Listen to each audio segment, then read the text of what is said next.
Vai, Mitch, por favor. Por favor! Tô te pedindo. Nunca te pedi nada. Por favor. Corno. Pediu sim, semana passada. É, para. É, não vai dar não, gente. Quem tá Que fazendo... judiação, Tá ele arrasando já, Foi, hein, gente, a Del? Mariana parou de fazer pose. Olha que sacanagem. Enfim, vamos começar, gente. A gente terminou na última aula absolutismo e hoje a gente vai ver a sequência direta do pensamento absolutista, que é o pensamento iluminista. Vocês vão entender tudo certinho, vai ser super de boa, então nem vou dar uma entrada aqui no tema, vamos direto para a aula, vocês vão ver. Ó, esse slide aqui, especificamente, está gigantesco, mas os outros são pequenininhos, tá? Eu juro, ó, pequenininho. É esse aqui só que é uma aberração. Então, vamos lá, gente. A gente viu o modelo absolutista, como ele funcionava, como ele se desenvolveu e, principalmente, como ele... Esse é o microfone, né? Então está ao contrário, peraí. E como ele se sustentou dentro dos regimes europeus. Então, a gente teve absolutismo na França, nos Países Baixos, na Inglaterra e entre outros lugares.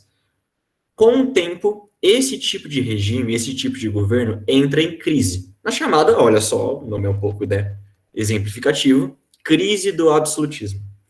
Por quê? Vários fatores. O principal é que o monarca não estava mais conseguindo segurar aquele equilíbrio delicado entre os estados, principalmente por causa da burguesia. A burguesia estava tendo uma prosperidade muito grande, a classe mercantil estava ficando muito rica, mas lembre-se, ela não tinha participação política. Porque nesse período, o prestígio, no sentido de você realmente ser uma pessoa importante, estava atrelado a você ter terra. E não necessariamente alguém com dinheiro poderia comprar terra, porque as terras eram de nobres e elas eram passadas hereditariamente. Você até tinha jeito de comprar, mas era uma coisa muito limitada, era muito difícil. Então, olha que interessante. Por mais que a burguesia fosse tão rica, em alguns casos, contra a nobreza, não era uma questão de dinheiro apenas. Uma questão também de prestígio social. E esse prestígio social, naquela época, era atrelado à terra. Uma terra que a burguesia, como um todo, não pertencia. Então, eles queriam mais participação política. Eles queriam mais direitos e mais poder. E aí começam esses atritos com a monarquia e com a nobreza. Então, a crise no absolutismo, eita porra, ela começa aí. Principalmente aí. Quando esse equilíbrio muito fino que o absolutismo precisava entre os estados começa a ruir. Primeiro ponto. Segundo ponto. Edu, Pode falar. mil perdão. Pode falar. É que a Mi tá perguntando qual que é o tema da aula de hoje. Iluminismo, tá bom? Eita. Tá bom. Primeiro ponto daí. Absolutismo. Desculpa, gente, eu não olhei o chat agora. Vocês tiveram mandar no chat, foi mal. Mas primeiro ponto foi a crise do absolutismo. Segundo ponto, e agora eu preciso que vocês lembrem lá da aula de Renascimento. Com o Renascimento, a gente teve a também chamada Revolução Científica. Que aí mudou o pensamento, pelo menos de parte da Europa, ao incrementar na vida da ciência, nas artes, no cotidiano, a racionalização, o empirismo e a experimentação. Vamos com calma. Racionalização, você usar a razão para tentar descrever o que está ao seu redor. Empirismo é você tentar provar as coisas a partir de elementos palpáveis, tangíveis. Então você não está mais naquela coisa dogmática, mística. Não, agora você tem experimentos. Esses experimentos são verificáveis. Então, por que esses remédios aqui que eu tenho que tomar, eu solto eles caem? Porque tem uma força que atrai ele para o centro da Terra, que cai 9,8 metros por segundo. É isso que é empirismo. E aí vem a experimentação como consequência. Se é palpável, se é tangível, é passível de experimento. Você consegue, por medidas pré-determinadas, verificar esse tipo de coisa. Entendeu? Então, esse remédio cai a 12 metros por segundo? Cai a 11? Não, cai a 9,8 e uns quebrados que eu não lembro. É isso que é experimentação. Você pode verificar esse tipo de coisa. E, portanto, pode falsear. É o começo da ciência. É o começo do método científico. E o iluminismo se apropria de tudo isso e vai fazer uma grande revolução. O iluminismo, gente, alguns autores colocam, alguns materiais que eu consultei, colocam o iluminismo como o ápice, o cume desse início de desenvolvimento científico que a gente teve no Renascimento. É uma continuidade direta e vai ser muito importante. Vocês vão ver o porquê. Então, o iluminismo, ele se coloca oposto à chamada Idade das Trevas. Já expliquei para vocês o que é isso, mas Idade das Trevas é um jeito pejorativo de você chamar a Idade Média. É daí que vem, inclusive, o nome iluminismo.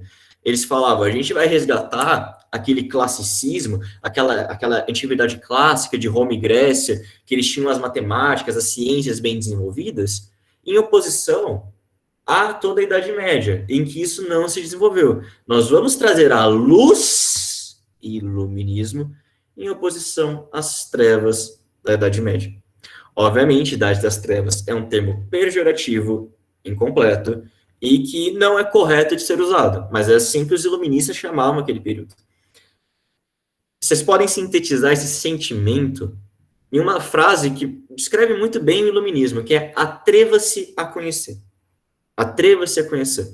Muito importante, e representando essa frase, a gente tem, por exemplo, a ideia da enciclopédia, gente. A ideia da enciclopédia, ela surge com pensadores iluministas. Então, o Diderot e o D'Alembert, eles vão lá e têm a ideia, pera lá, atreva-se a conhecer, vamos sintetizar, então, todo o conhecimento que a gente tem em volumes de livros. Isso é uma coisa inédita, e é muito importante. Você está reunindo conhecimento. Isso é uma coisa muito iluminista, sendo bem sincero.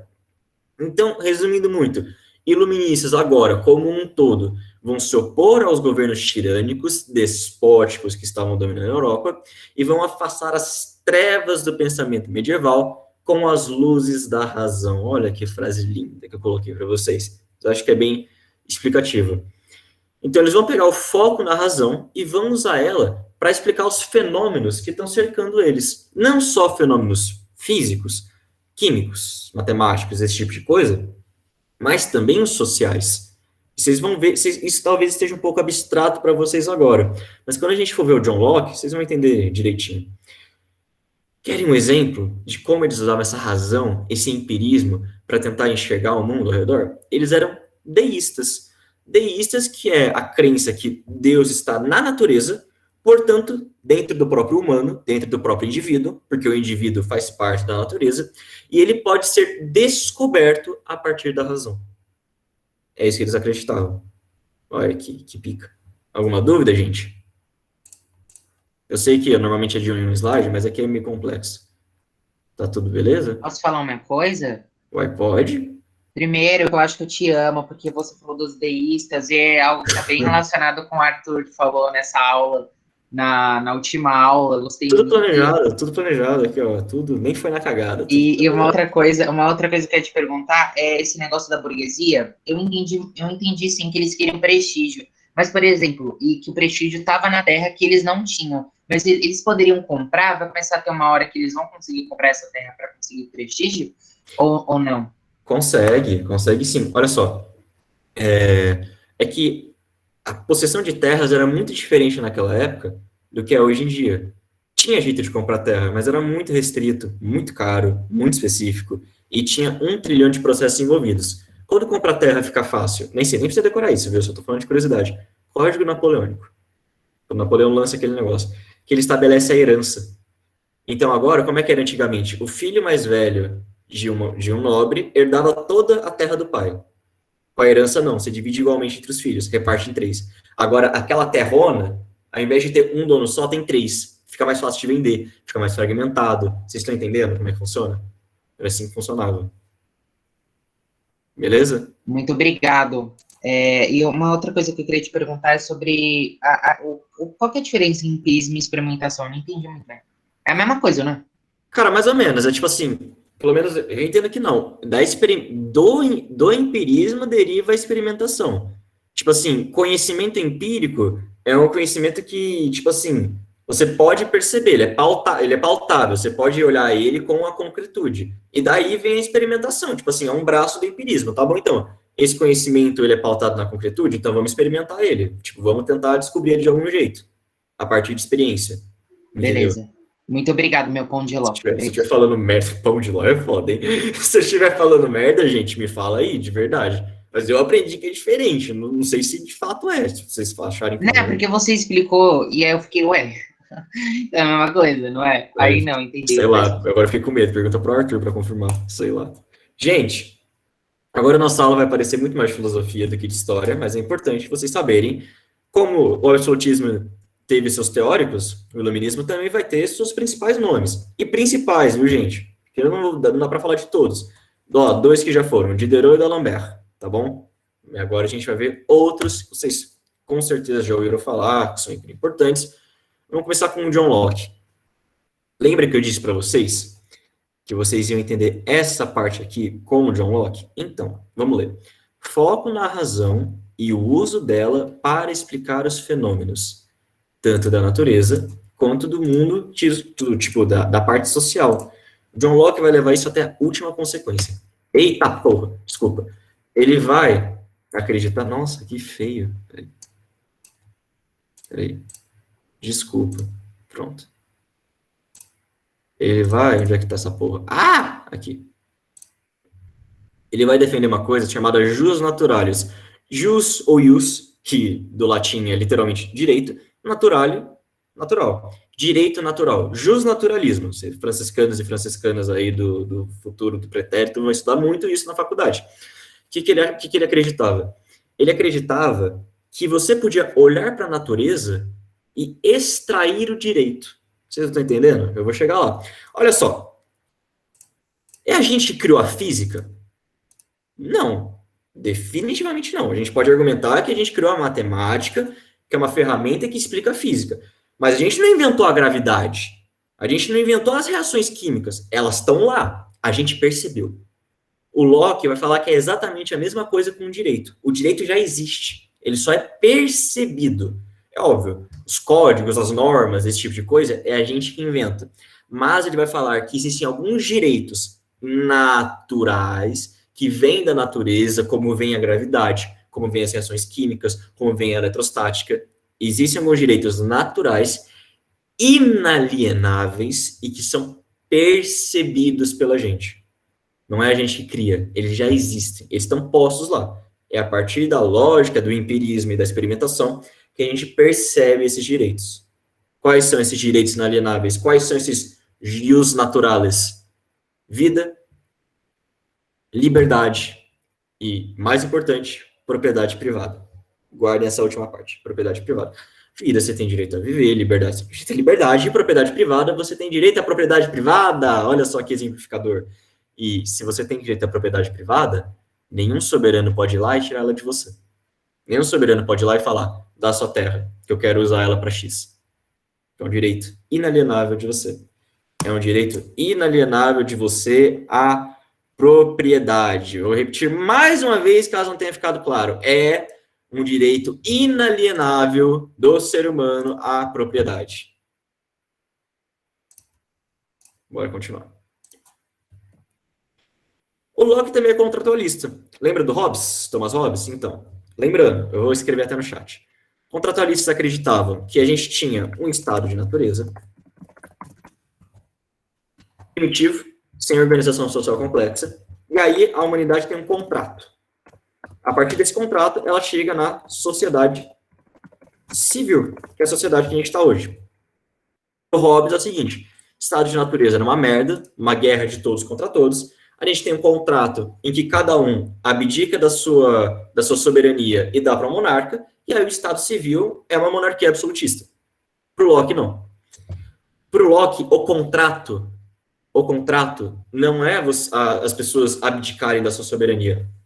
O contrato, olha só, é justamente a propriedade privada. Ele fala o seguinte, a partir do momento em que as pessoas elas começam a desenvolver essa noção de isso é meu, isso é seu, a gente vai precisar necessariamente de um Estado organizado para gerenciar esse tipo de coisa.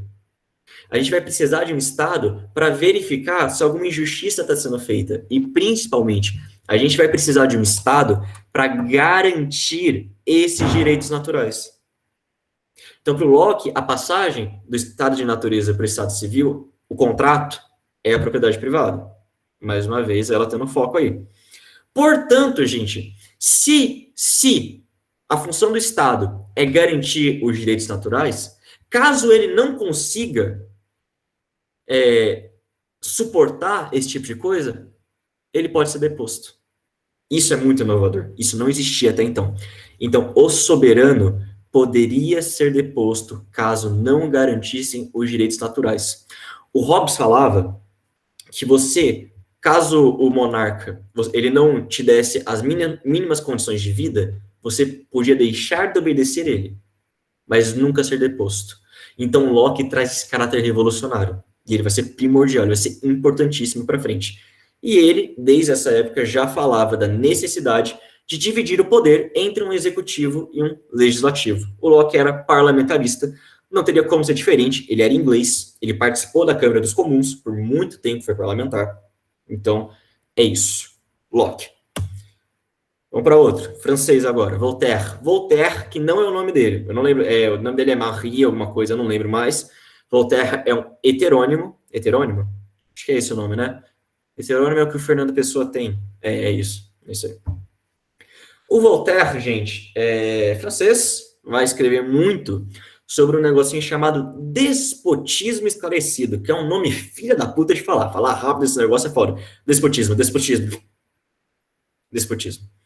que é despotismo esclarecido? Vocês vão ter isso em História do Brasil, por causa do Marquês de Pombal. Vamos ter mais para frente, por causa do Napoleão, mas eu vou citar aqui rapidinho. O que ele acreditava? Ele acreditava que o melhor governo, o melhor tipo de regime possível é o de um déspota esclarecido, ou seja, um monarca que incorpora em seu governo princípios iluministas. Então, veja bem, isso é diferente de um parlamentarismo. Parlamentarismo, você tem um rei, Rainha Elizabeth. Rainha Elizabeth é um exemplo ruim, porque ela não faz nada. Rainha Vitória, do Reino Unido. Você tem um rei, um monarca, Rainha Vitória, e o poder desse monarca é limitado por um parlamento. A última palavra é do parlamento. Eles discutem, eles formulam as leis, esse tipo de coisa.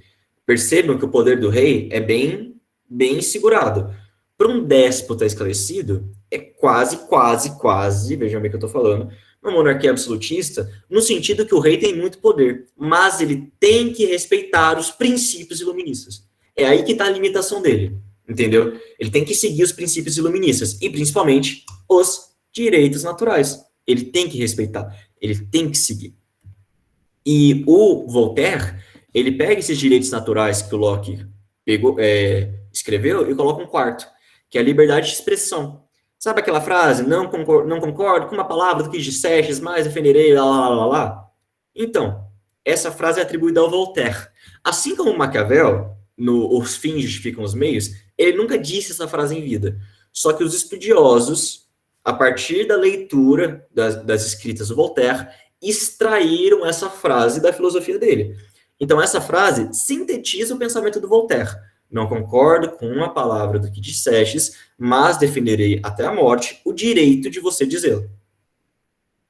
Não é ele que falou, mas resume bastante o pensamento dele. E por fim, gente, o Voltaire era profundamente anticlerical. Ele traçou críticas muito pesadas à Igreja Católica. Foi perseguido uma caralhada de vezes. Ele não podia entrar em Paris. Foi preso. Teve que se mudar para a Suíça. Foi uma merda do caralho. Ele chegou a dizer que a religião era uma superstição infame, pelo fato que ela só engana as pessoas e serve como alienação. Se eu falando, eu Voltaire briguem com ele, não tem nada a ver com isso. Inclusive, nem concordo. Tá bom? Alguma dúvida? Esses dois? Eu concordo, sim. Deixa eu te falar uma coisa, eu não sei quem tem dúvida. Você está com dúvida? Fala aí. Não, fala, menino. Então tá, eu só ia falar pra ele repetir a frase, só isso. Não concordo. Pode falar. Uma palavra. Não, era uma coisa besta, tipo, porque assim, ele tinha falado, o Doce de Mel falou que falou do contrato, falou da sociedade civil, né, do Locke, mas não falou do estado de natureza. O estado de natureza seria uma concepção antes de ser materialista, é isso, né? Isso, exatamente. Pro Locke, eu não falei porque é muito detalhe. Pro Locke, o estado de natureza é quando era um estado completamente coletivista e você não tinha a noção de propriedade privada. E é por isso que era desorganizado. A partir do momento que você tem a delimitação, do que é propriedade privada, aí você tem um contrato para o Estado Civil.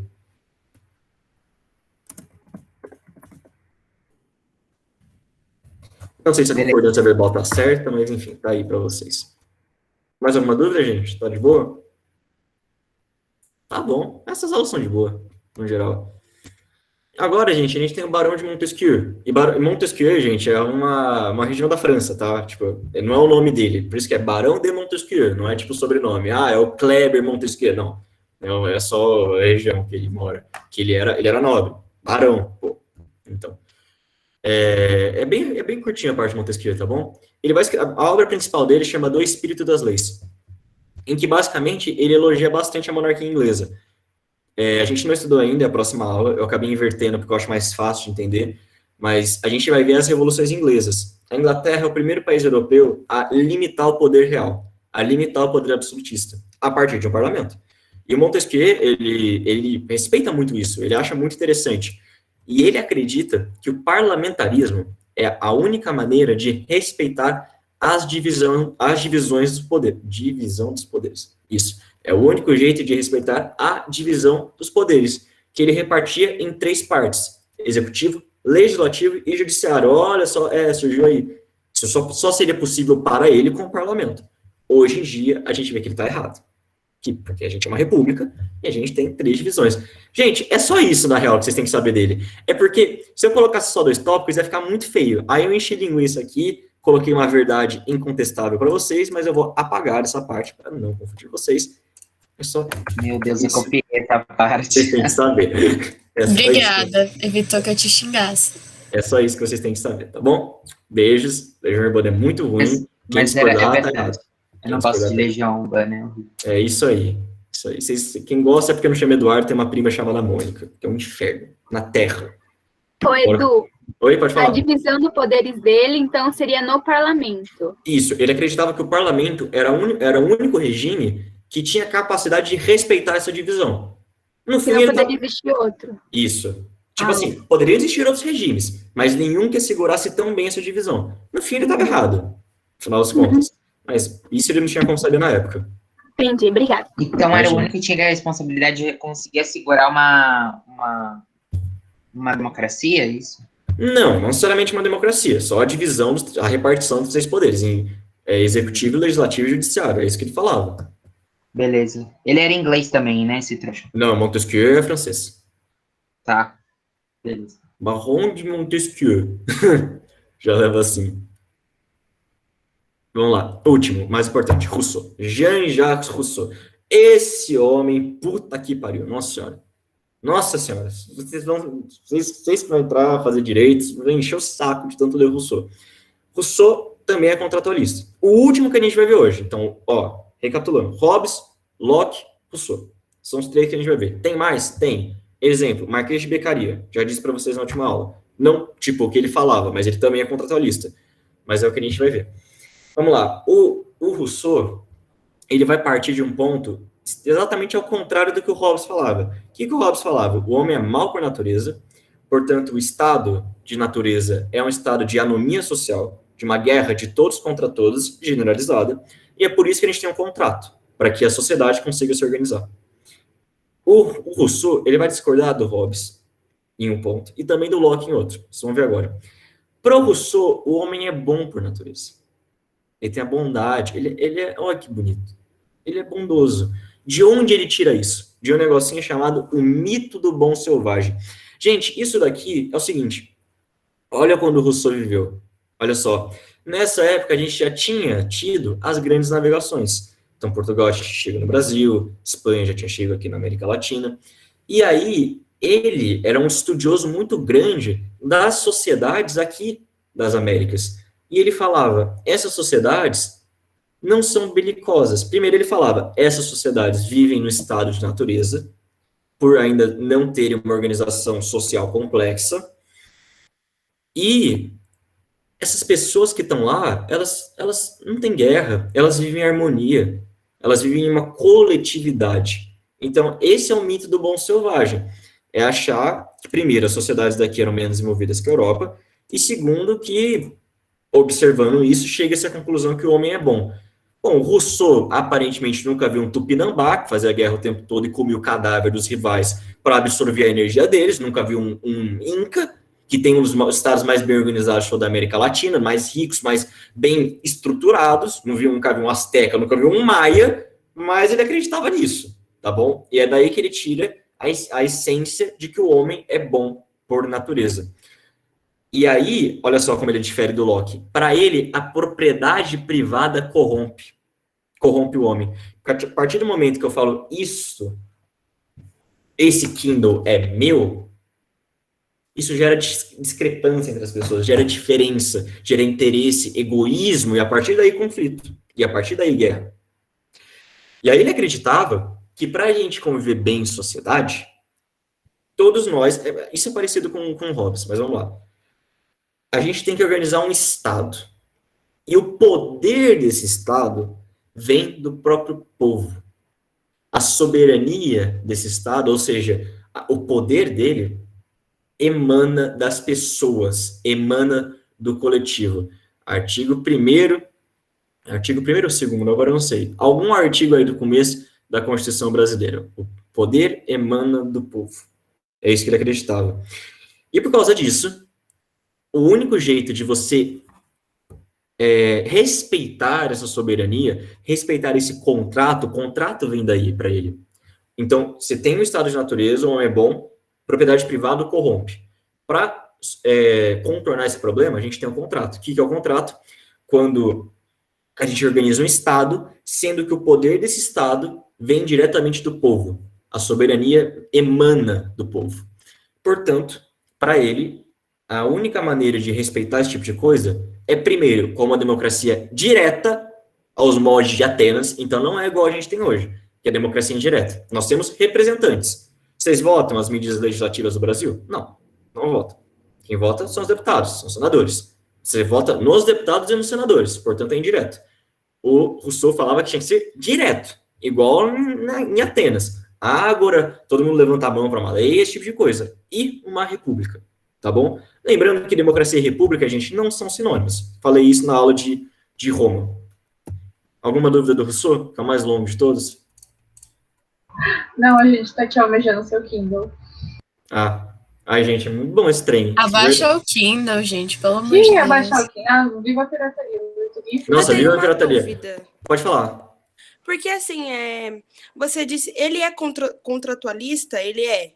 Esse carinha aí? Ele Isso. é. Só que aqui você tinha dito que... Bom, pelo que eu entendi, ele era contra o contrato, né? Tipo, essa questão desse pacto do contrato social e tal. Ele era contra isso? Como que ele era um contratualista?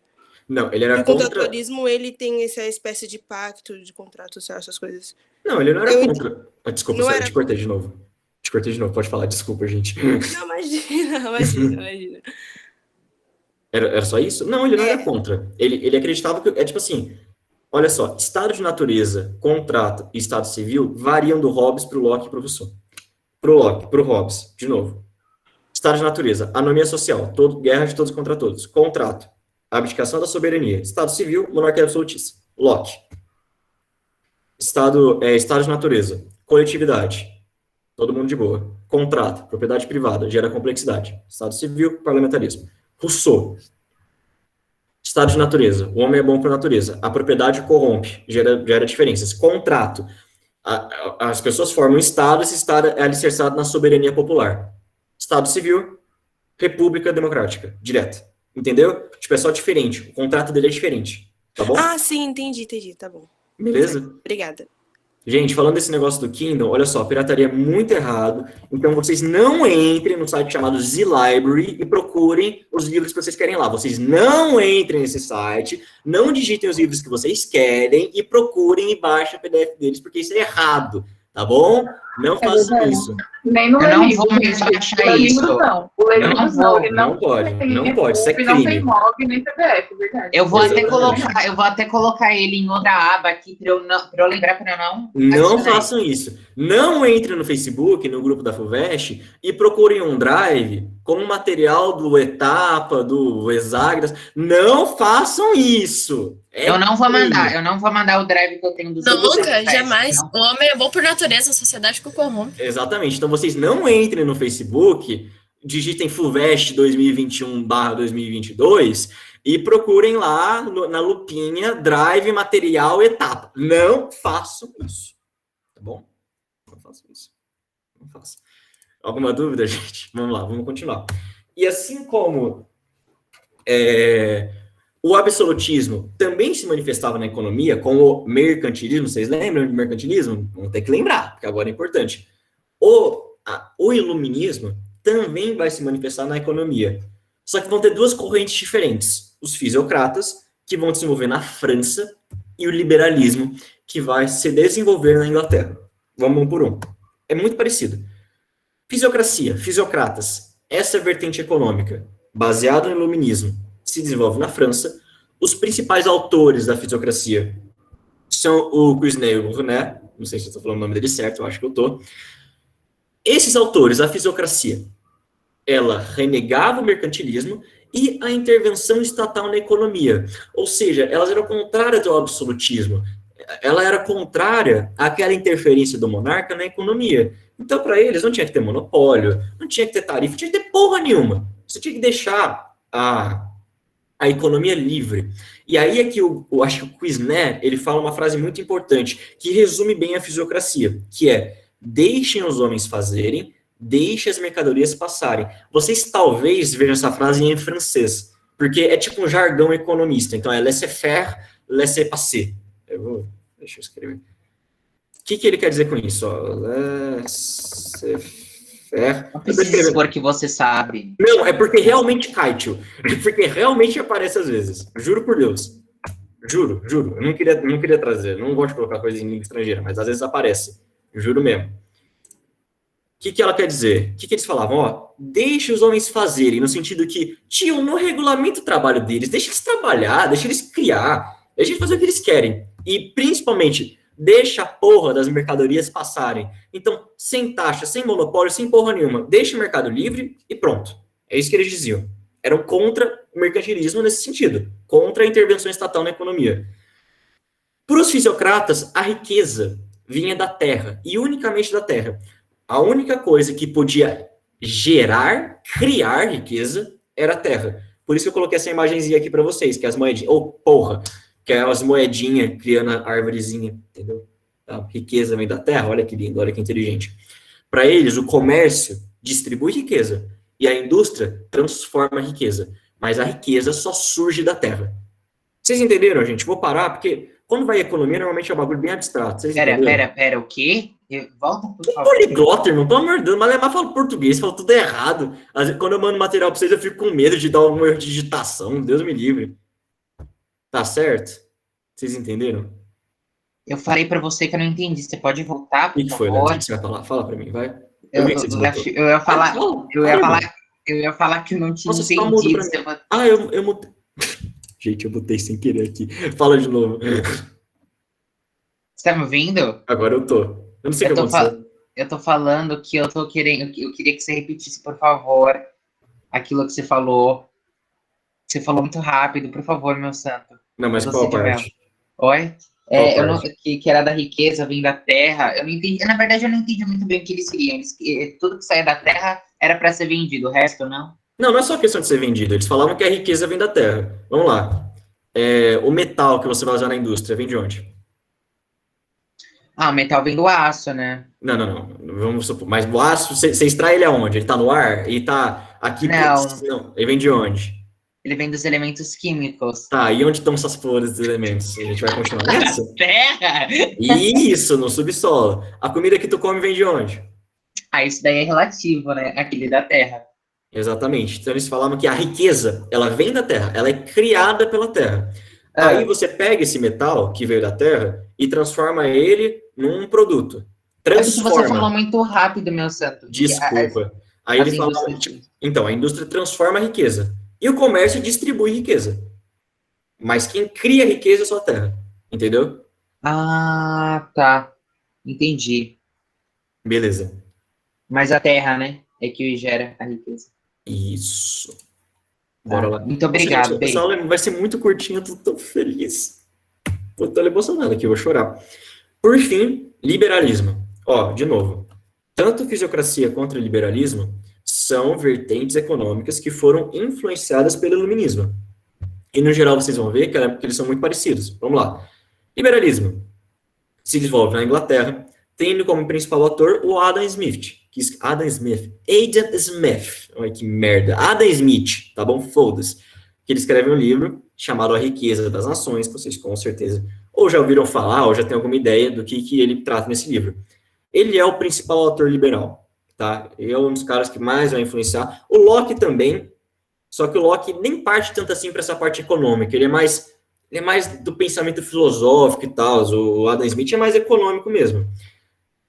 O liberalismo, renegava o mercantilismo e a intervenção estatal na economia. Portanto, ele era contra o absolutismo e a interferência do monarca na economia.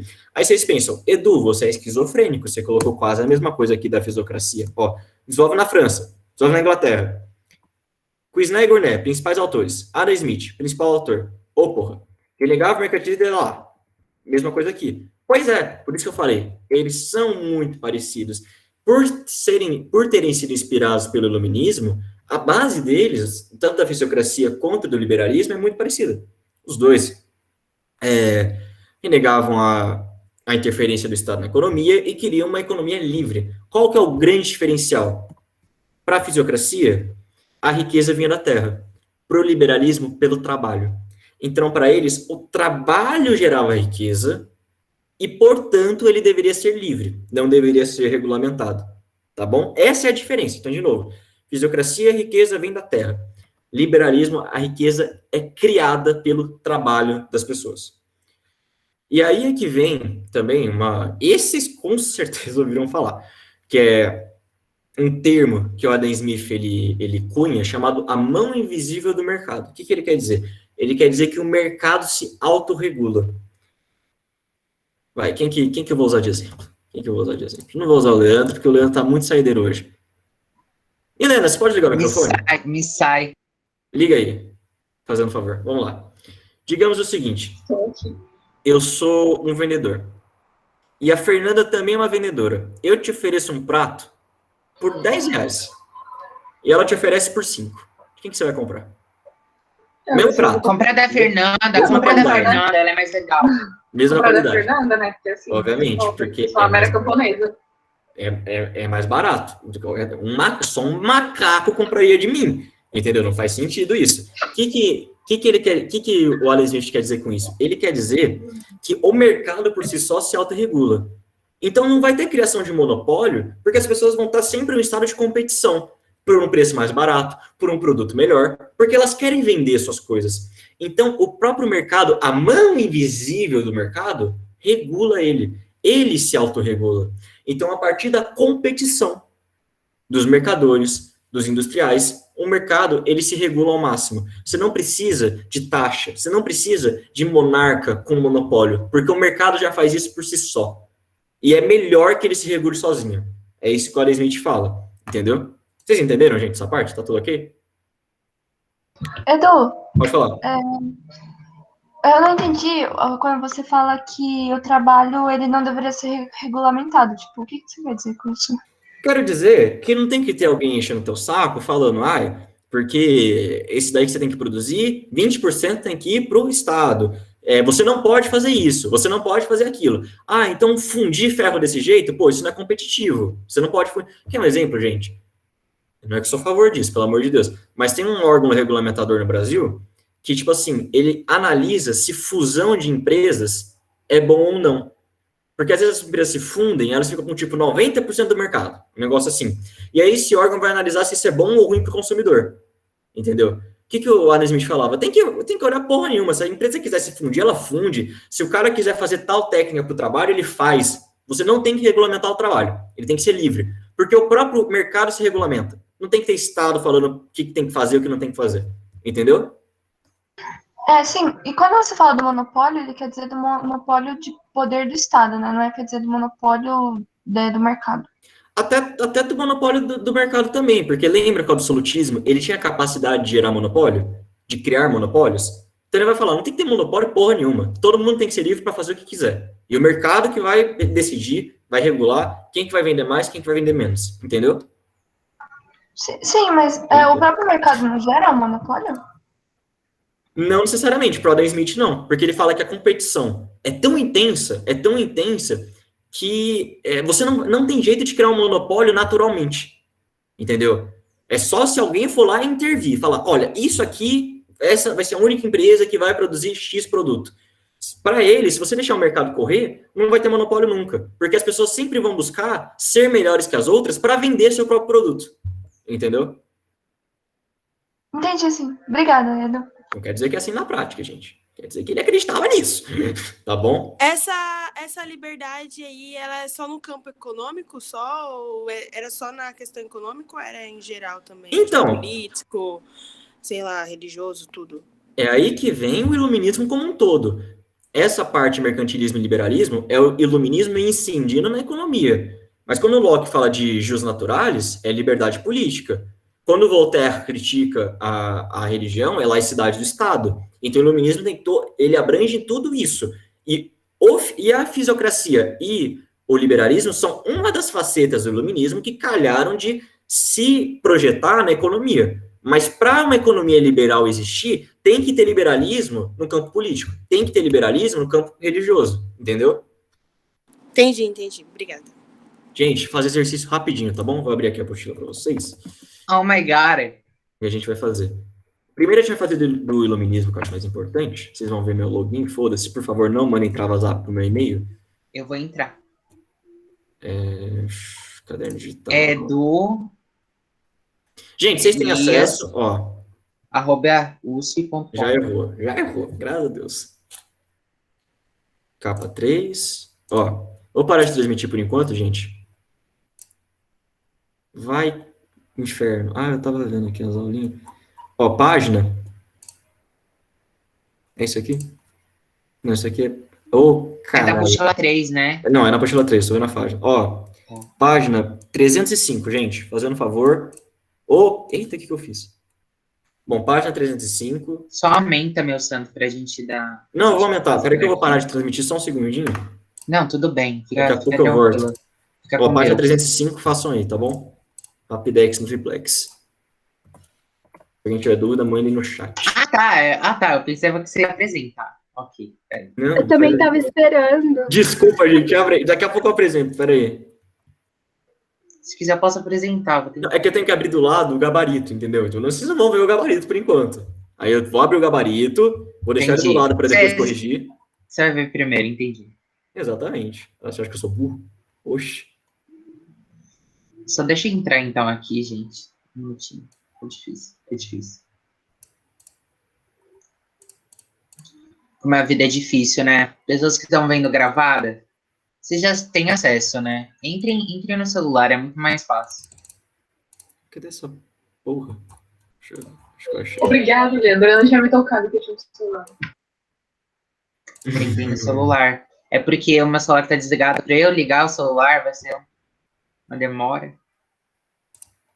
Edu, meu jovem, Sim, qual que é a página? É 305 300... 300 o quê? e 5. Tá.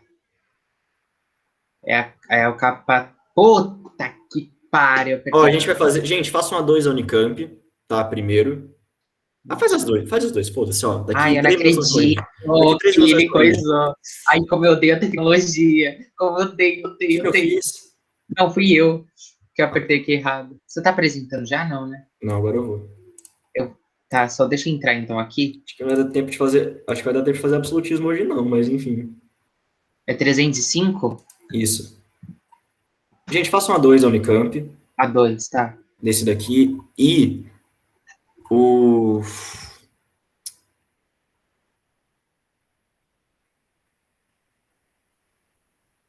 E a 2 da página 303. Tá bom? Então, 2 da página 303, 2 da página 305, daqui 2 minutinhos nós corrigimos, porque já deu tempo de fazer pelo menos uma delas. Tipo, a 2 da Unicamp. Espero eu. Ai, gente, a gente tinha que ter 2 aulas, que saco. Onde é que tá meu celular, hein? Pera, eu vou achar esse trem. Já volto.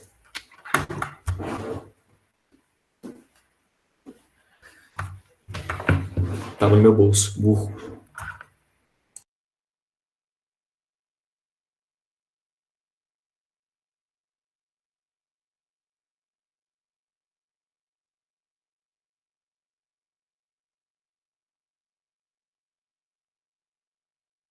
É a 303? 303, né? 305, talvez. É a 2, né? A 2 das duas? Não, Leandro. É 305, é 305. Não, tem a 303 e a 305, o exercício 2 das duas. Desculpa, gente, se eu não fui claro, a culpa deve ter sido minha. Ó, faço da 303 e da 305 os exercícios 2, tá bom? Aí, 1h55 a gente Ah, é corrige. só o 2? É só o 2, porque senão não vai dar tempo. Eu quero colocar absolutismo e iluminismo para vocês, que a gente não fez na última aula.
Ai, eu volto pra sala e eu vejo que o que ele tá fazendo.